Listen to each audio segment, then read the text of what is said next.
Hello, and welcome to episode 4 of my deep dive into Dare to Speak difficult conversations that can change everything. These first 7 episodes are where I share the kind of background and backbone of how I work and what my approach is to allow me to introduce myself to you and allow you to get a feel really for me and my background and the way I approach things. And so in this episode, I'm going to talk a little bit about the ways that I work and why I have this approach. I am a philosopher. I've been studying philosophy for 35 years and a psychotherapist. I've been practicing for 25 years. Hypnotherapist, cognitive behavioral therapist. I'm trained to work with EMDR, which I'll talk about later, which is a really good way of dealing with trauma and stress. And over the course of those 25 years, I've studied psychology, more philosophy, as well as many, many modalities of thought. And modalities are different approaches and different ways of working with people. And part of that is because as a coach or psychotherapist, we do something called CPD, which is continuing professional development. There's also aspects of that are continuing personal development. And that is where somebody who works with other people in this kind of way needs to be ensuring that they're continually learning and continually training and continually being open to new ways of doing things and new updated knowledge and understanding about the industry. And also about ensuring that as a person, I'm continuing to grow. So, for example, in the last year, I've brought singing into what I do. And I've started doing singing and performance, and I've, in writing the book, brought in poetry and memoir writing and a number of other stuff to keep me enriched personally. And it's really important to do that because what you don't want as a coach is somebody who's become kind of stale and they're just working the way that they worked 35 years ago and they haven't updated, because that's not going to be helpful. And in the course of that, what that means is my approach has evolved and adapted over time. I'm going to give you just a tiny snapshot in the way that I actually work with clients. I work one-to-one with my individual clients. I usually work with them for a period of time on specific things that are happening in their lives. Perhaps it's a difficult conversation that they've got going up. As you will know, if you've had a look at my website or read my bio, I am a breakup and divorce coach. And what that means is that I coach people through separation and divorce. That could be at the beginning when they're thinking about getting a divorce or a separation. It could be when something's happened. Maybe there's been an affair or been something that's gone on. I coach parents who are struggling in their relationships with their children. I work a lot with men as well as with women, which is a surprise to some people because they think that it's only women who go and access services. But that, in my experience, is simply not true. There are an awful lot of men who are looking to understand themselves better, understand difficult conversations, and grow and evolve themselves. Because as we get older, all of us, our brains shift and evolve and adapt, and we start wanting to reflect back, a lot of us, on our experience, on our patterns, on what we can do different going forwards. So I work one-to-one with clients in either short periods or sometimes for slightly longer periods. But because it's coaching, psychotherapy, usually we're looking at a particular circumstance and I will coach them through it. And we have sessions. I also have voice notes and kind of, you know, extra support, maybe helping them de-escalate communications so that it's not inflammatory. Because I believe in my work that when we can navigate a difficult conversation, first of all, we're going to be speaking from the point of view of what I need, what I want. We're not going to be saying, you keep leaving your shoes all over the place. We're going to be saying, I need the shoes to be put away in the rack when you come in. I need this. We avoid in the work that I do, but actually in what I teach people is to avoid shaming and blaming, what we call kitchen sinking, where it's, oh, and you do this, and another thing, and oh, you always do this, and you've never listened, and why do you do this, and you always do that, and you never do that. I teach my clients how to use language very carefully to de-escalate, whether it's conflict through divorce and breakup, whether it's talking to a child who is struggling or becoming angry or volatile, how to calm that down. You'll have heard it in my voice tone just then. Why do you never? There's tension in that tone, in that voice. You can hear it in my voice. Versus, I'm getting up early so that I can work on my book, and I need that to be a time that I can use for myself. It's not an invitation for everybody to get up earlier so that I can start breakfast earlier. I'm delighted to see you, but this is time I want to work on this, or do my yoga, or whatever it is. So with all of my clients, I work on using the language, the art of difficult conversations, which is de-escalating, but that does not mean surrendering. It doesn't mean compromising yourself so that you are always kind of on the back foot and the other person's always getting what they want and need, but you're not getting yours. I talk about boundaries. I want you to imagine a boundary like this. This is the example I often use for people. Imagine you have a garden and there are some sheep that want to eat the grass and the roses in your garden. When you put up a fence and you shut the gate, the sheep can no longer get in your garden. The fence is just there. It's a barrier. The sheep are still going to want to get in your garden. You can't control that. They are still going to want to eat your roses. But the idea of having an effective boundary is where you can very calmly say no. Now imagine those sheep were trying to get into your garden and you're trying to police the boundary and say, get out, get out, get out, get out. You'd need a really good sheepdog, but it'd also be really stressful. So the aim of a boundary is to build a fence and say, this is my space. And I'd like that to be respected. And we don't police it, we don't get stressed, we don't have to kind of shout and argue, we just say, no, you're not doing that. And it's an action of calm. And in the course of our work, we talk about the difference between anger and rage. We talk about purpose and stress. There's loads of looking at language, clarifying language, and I'll be doing that during the podcast. Here's a little one. Here's a really, really simple one that you can take today. The difference between saying and but. But implies a negation of whatever it is that you just said. So I'm really happy to see you, but I've got some things to be getting on with. Let that settle in you for a moment. I'm really happy to see you, but I've got things. There's a slight negation in that. I'm happy to see you. Well, I'm not really happy to see you because I've got things to do.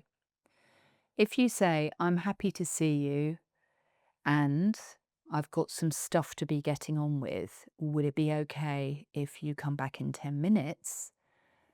In that subtle shift from but to and, you are opening up that, yes, I am pleased to see you. I am.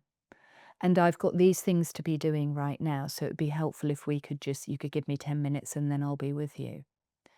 One of them is an invitation to continue. And that's the trick of difficult conversations, actually. It's the hardest bit because we want it to be one and done. We want it to be over and done with. I'm going to rush to the end of this conversation and never have to think about it again. The true art of difficult conversations, daring to speak, daring, is daring to open the conversation up and make it longer. It's lovely to see you, and I've got some things I need to be getting on. Can I be with you in 10 minutes? Such a different flavour between, it's lovely to see you, but I've got some things to do. Can you come back later? It's very subtle. But sometimes the shift in an effective, difficult conversation is in the subtlety, is in the change of a tiny bit of language. Yeah. Even something as simple as, can we talk? Can we speak about this subject later? But just a shift in a word can create a massive shift. And And one of the examples that's often used is salt and pepper. Salt and pepper works. It works phonetically in the mouth. We like saying salt and pepper. If you try and say pepper and salt, it's very different. And these are parts of the ways that our psychology and the pathways in our brain just create flows. But some of these flows don't matter, like whether you say salt and pepper or pepper and salt. Others of them precipitate argument because somebody who's feeling oppositional or somebody who's feeling vulnerable may perceive that but as a rejection, and that may make them then escalate. The person who hears and steps around the molten lava of that rejection because they're not being rejected. They're just being placed gently so that you can get back to them. Subtle, and you could say, oh my gosh, I can't remember to make all these changes. Who could do that? Nobody. Even I can't remember to make all these changes every second of every day. But when we're steering towards conflict, when we're steering towards those difficulties, these little changes that seem like they're nothing actually can have a really big impact in the moment that we need them. So remember, tools. We don't use all the tools in our toolbox every single day. Sometimes we may use it once a year. We may only use it in a particular circumstance or a situation. But the aim of my work with people, the aim of the coaching, the aim of the free resources on my website, the aim of my book, Conversations at the Shoreline, is to provide those tools. So when you do need them, you can go, I'm sure I've got a tool in my toolbox. And you can go and access that tool and say, I wonder if this might help make a difference. And that's what the Magic 3 is, which I'm going to be talking about in one of the next episodes. It's my way. I've spent years, and when I say years, my book has got about 60,000 words in it. I calculated that in order to get to those 60,000 words, I wrote 500,000 words. And that was me trying to work out what is the magic? What is the process? What is the tool, the all-purpose multi-tool of difficult conversations that we can use? Because that's how my mind works. That's how my approach works. My values are fundamentally, I would say, curiosity, having that inquiring, wanting to know, not wanting to guess, but wanting to know. And that can only be reached by a conversation with another person. Learning, growing. That's about a growth mindset of learning and want to get better at stuff. Get better at conversations, get better at life, get better at connection. Wanting to get better at stuff. Growth. Freedom. Freedom is really, really important. And one of the ways that being silenced, whether you are being silenced by somebody who is gaslighting you or confusing you in the relationship or diminishing what you're saying or being derogatory or dismissive of your thoughts. That silencing is a removal of choice. When we are scared to speak because we don't dare to speak, that's a removal of choice. Because we should be able to choose whether to stay silent or whether to speak.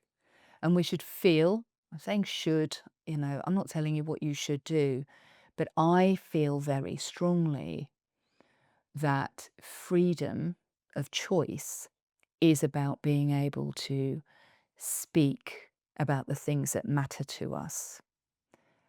It's also, and this is really a crucial part of what I do, being able to listen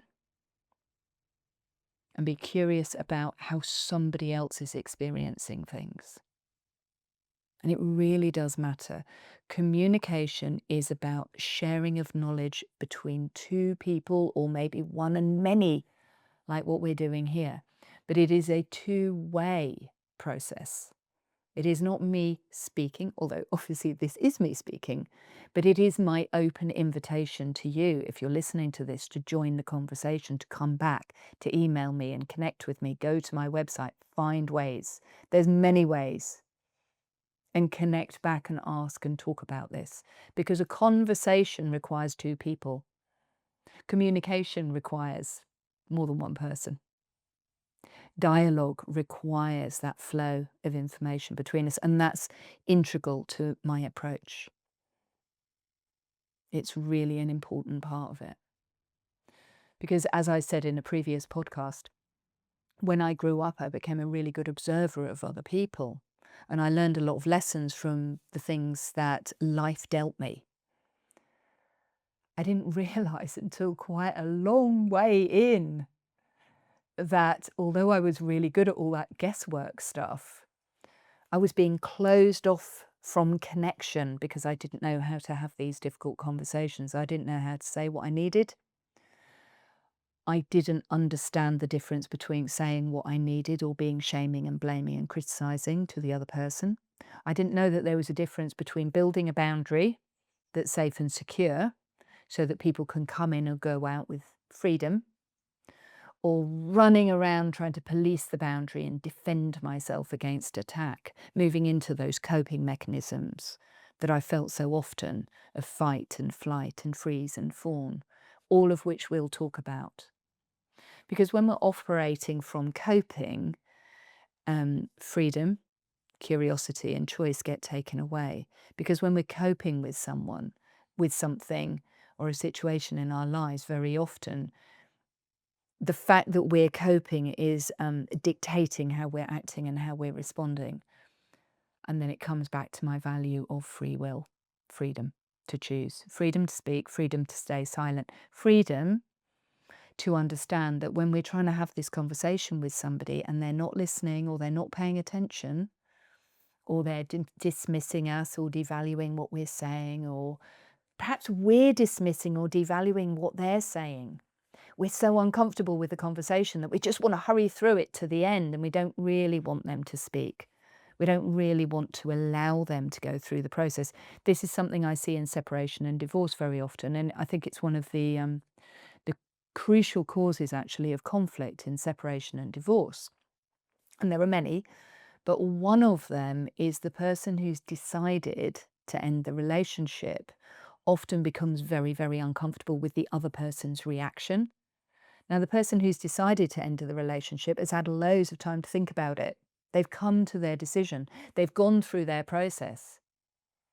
The person who's just hearing about it today hasn't had any chance to go through a process. They're going to have to go through grief and questioning and guilt and the shock and the negotiation and the anger and the shutdown and the denial and all of these things that they have to go through.